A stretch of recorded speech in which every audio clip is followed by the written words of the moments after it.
Hey y'all, I'm Shayna and I'm back with another review. This is for Married at First Sight, Season 16, Episode 11. We're still in Nashville. This is Moonshire and month anniversaries. We are at the 1 month anniversary, the halfway point. I've been saying for the last few reviews that I'm still down bad, still under the weather, but I'm trying to overcome it. So I appreciate all the well wishes. Thank y'all so much. Listen, I forced myself to keep my eyes open to get through this boring episode so I can bring all this review. So if y'all can do me a solid and just like the video and subscribe, that would help me out a ton because I'm trying to get to a goal and I need your help to do so. So I'm not feeling well. Help your girl out. It will make my day by hitting that subscribe if you enjoyed the video. Y'all know for this show, I go couple by couple. I'm going to do that, and then the group dinner, I'm going to just do that at the end, because it was giving nothing. Like, I'm going to give y'all something, but this episode gave nothing. So, Kirsten and Shaquille. Kirsten and her friend are getting pedicures, and Kirsten shares that she wants Shaquille to give her more attention and spend more time with her and show her affection. Instead of chit-chatting with a friend about it, you need to be telling your husband about it. Like, did you tell him this? Because he probably don't know. Because the last time you told him, don't kiss me, don't touch me, don't hug me, don't even look my way unless the cameras is rolling. So he probably didn't have no clue. Her friend said, well, I'm surprised because he was all over you at the wedding. Or at least trying to be. Kirsten was like, look, he probably can't get past the point that the fact that I didn't like him at first. I initially wasn't attracted to him, but he need to get over it. Heifer, please. Ain't nobody just gonna get over that. Like, I'm just supposed to just keep pushing myself on you. That is terrible advice. That's the advice Pastor Kyle used to give him season after season. Oh, just still try anyway. No, somebody don't want me, honey, baby. You don't got to want me. The right one gonna want me, okay? And clearly it ain't you. It's a no one decision day. But truth is, I'm tired. So, Shaq takes Kirsten skating for their 1 month anniversary. They padded all the way down, top to bottom. Helmet to knee pads, they covered. I'm assuming Shaq was being cautious because of the head injury, or maybe Mafs told them to put this on because I don't know if it's a cultural thing or what. Like, we don't wear no helmets, no knee pads. We don't do it when we ride the bike. We don't do it when we skating outside on the streets. We don't do it at the skating rink. We just don't do it in my community. I'm just saying. But they did, and eventually that stuff came loose towards the end because I know that it was kind of hard to be skating around with them knee pads on. So they eating dinner. Kirsten says they've got to spend more time together to connect. I'll give her that. That is true. This is a quick process. You only got 2 months. Y'all need all the time y'all can get. Look, I know I said I was sick and I'm drinking this Simply Spiked peach drink, but I done tried tea, orange juice, water, honey. I ain't shaking it, so I need me a little something. Just a little something, okay? Especially to get through this episode, child. So Shaq is confused because he feel like he putting forth effort. Like, what you talking about? Like, I'm trying as hard as I can. You're giving me nothing. So Kirsten says that, they got a lifetime to grow together. Well, like Shaq said, y'all only got 4 more weeks until decision day. Here she go, trying to find any old reason. Oh, well, now you're just worrying about decision day, and I want somebody who wants to be married for a lifetime, not just for decision. Girl, please. You know that you got to have a connection by decision day, or that's the decision. The decision is a no. I don't, she's putting the blame on him. She keeps moving the goalpost. She's making it hard and impossible for him. She thinks that her cute looks is going to, she's going to be able to ride off of that. But that stuff get old real quick. It's giving roommates at this point. So she says she's not comfortable bringing him around her family and friends because why am I bring him around for if you ain't going to be around for the long haul? Well, maybe it happens, okay? Just be glad y'all don't got kids together and you still got to deal with them, okay?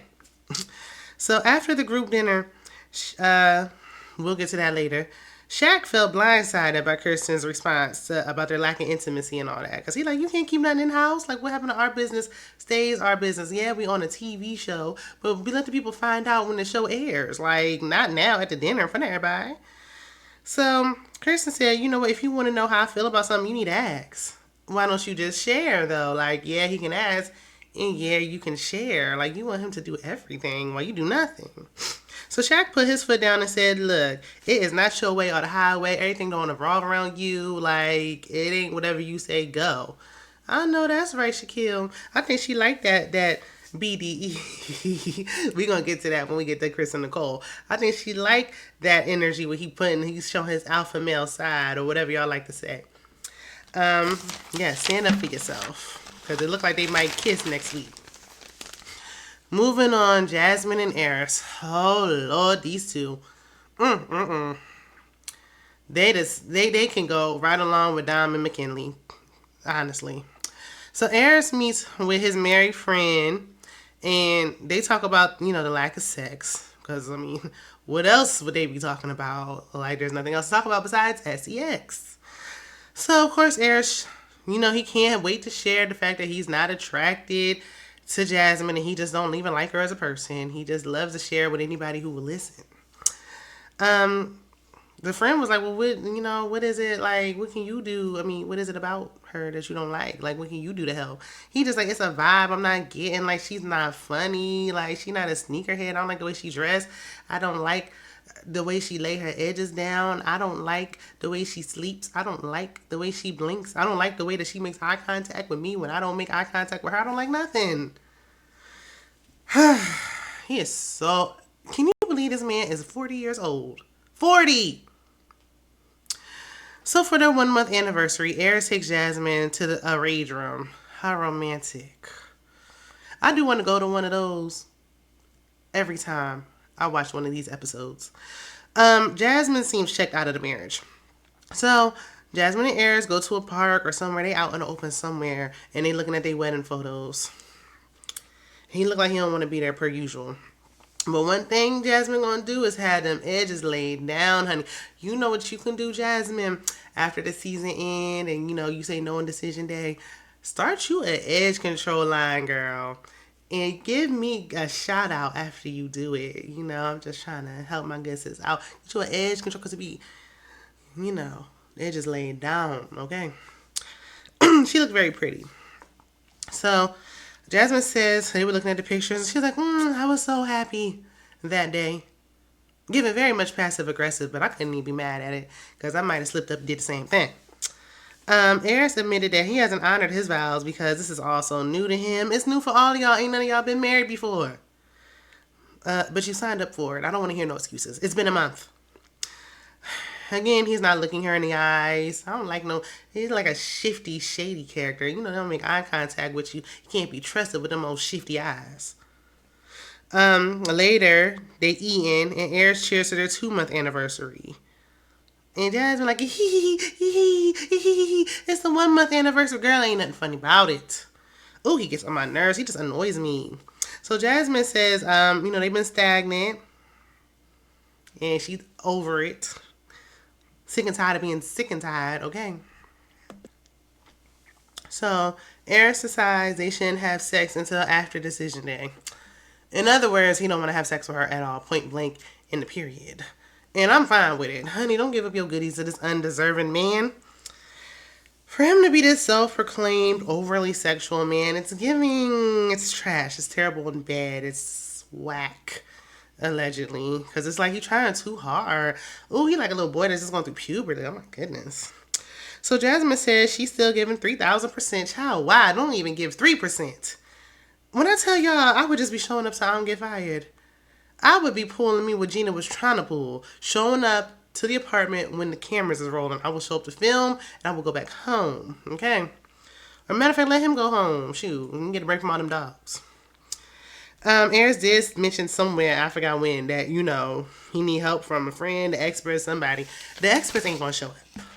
The experts ain't gonna show up, honey. We don't even need them fake experts anymore, them so-called experts, okay? We don't need... I wonder if they still... They should take a pay cut because they're not shown. I mean, they said Devon Franklin was coming back. When? It's week 4. Nicole and Chris. Nicole's dad comes over. I think he brought her dog. I don't know. So many dogs in that child. I don't know who got... So he giving Chris a hard time, pretending like he don't know his name and all that. Like, just trying to be like this hard dad. Like...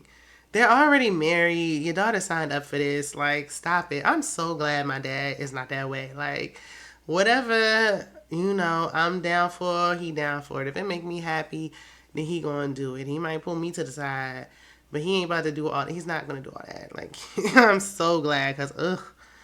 But Dad and Chris talk off to the side on the balcony, and he tells Chris he need BDE. And if you don't know what BDE is, that's big blank energy. You fill in the blank. Why did Dad think it was his place to be telling Chris that? Because he's saying, like, oh, don't let Nicole push you over, and you can't be just, getting all walked all over like a doormat. What is Nicole telling her father? Why does everybody keep saying this? Nicole took what his family and his friends said about him being walked all over like a doormat in his previous relationships, which I don't find that to be true. I don't believe it. I think he the toxic ex. But okay.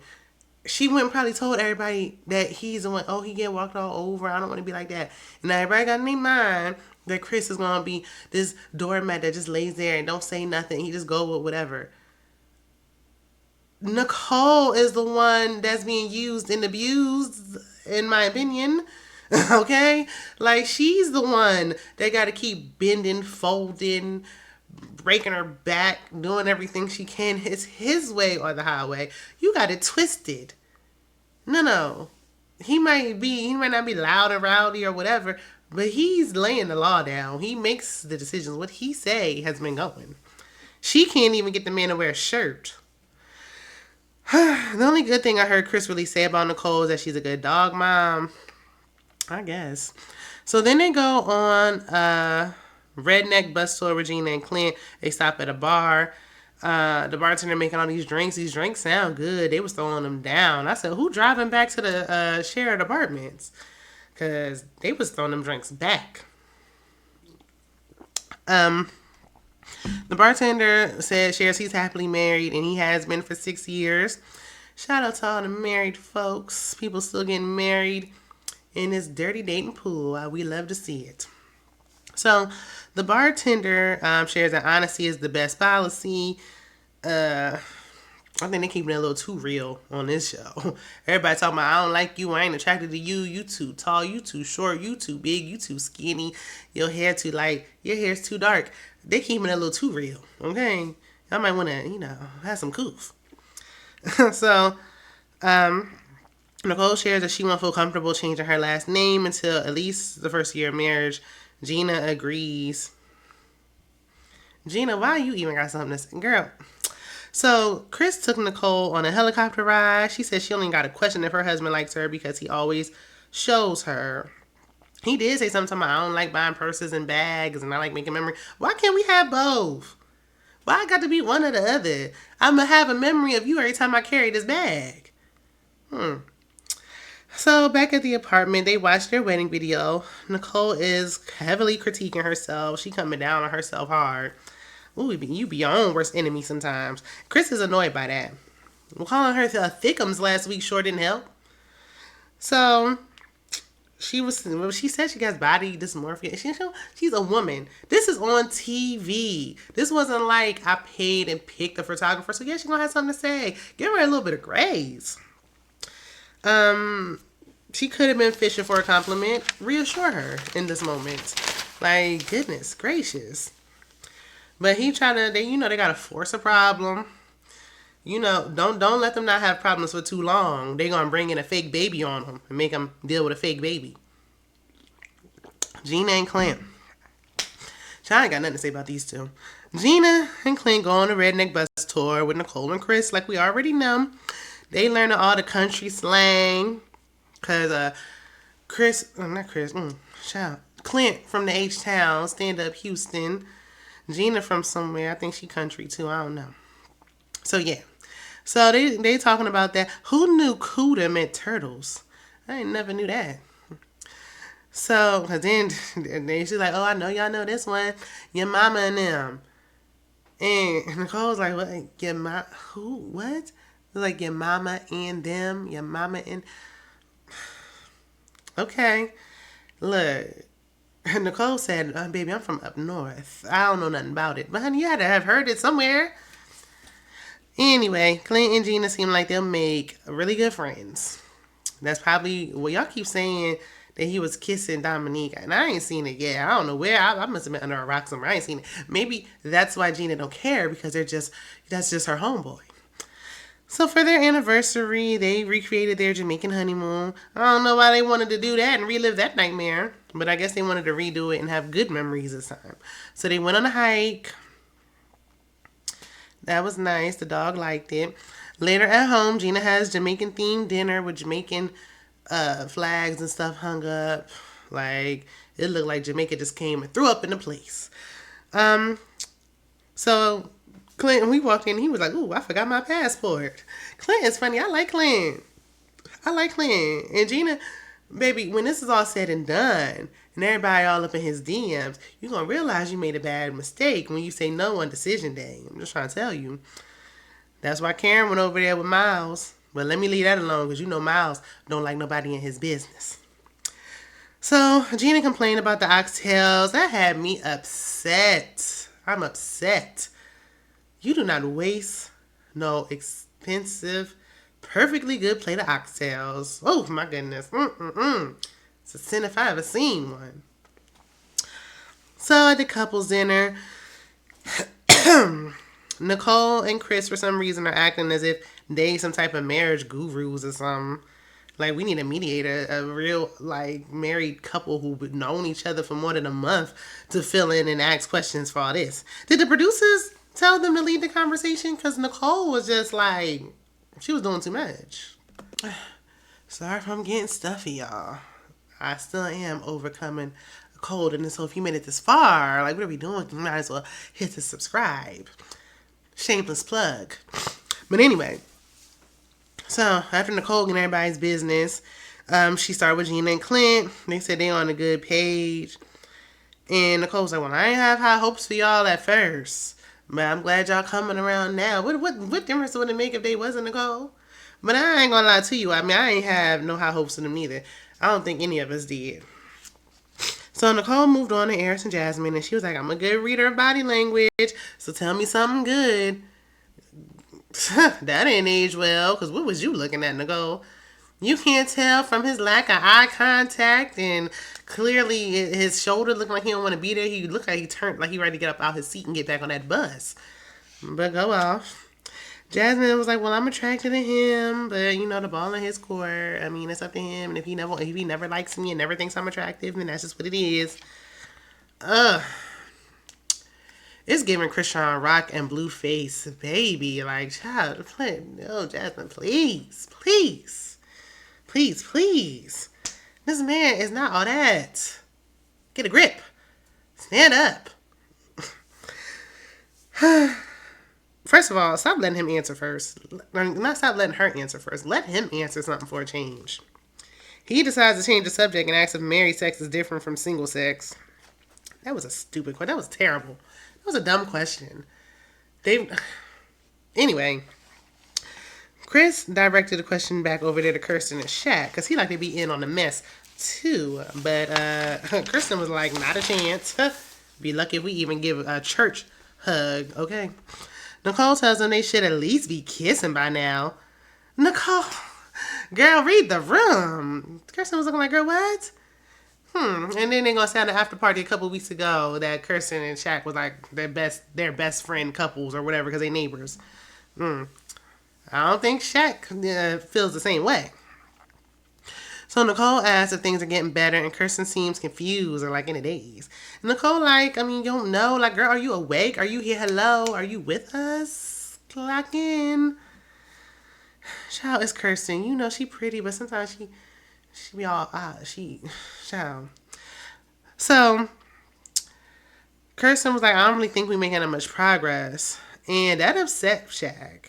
He like, I thought we were. I thought we were making good progress. Like, I thought, you know, when you started rubbing my bald head, that was saying something. Like, I'm surprised. So Nicole gonna say, "This seems like a touchy subject." Girl. Whew. So Chris gives some unwarranted, unsolicited, unasked for, unwanted advice. And that is the end of the review for me. Y'all let me know if y'all enjoyed this episode. What y'all think about this boring snooze fest of a season? Sleepy time, sleepy time. But let me know down in the comments. Be sure to check out my other content and subscribe for your girl. I will see you in the next one. Bye.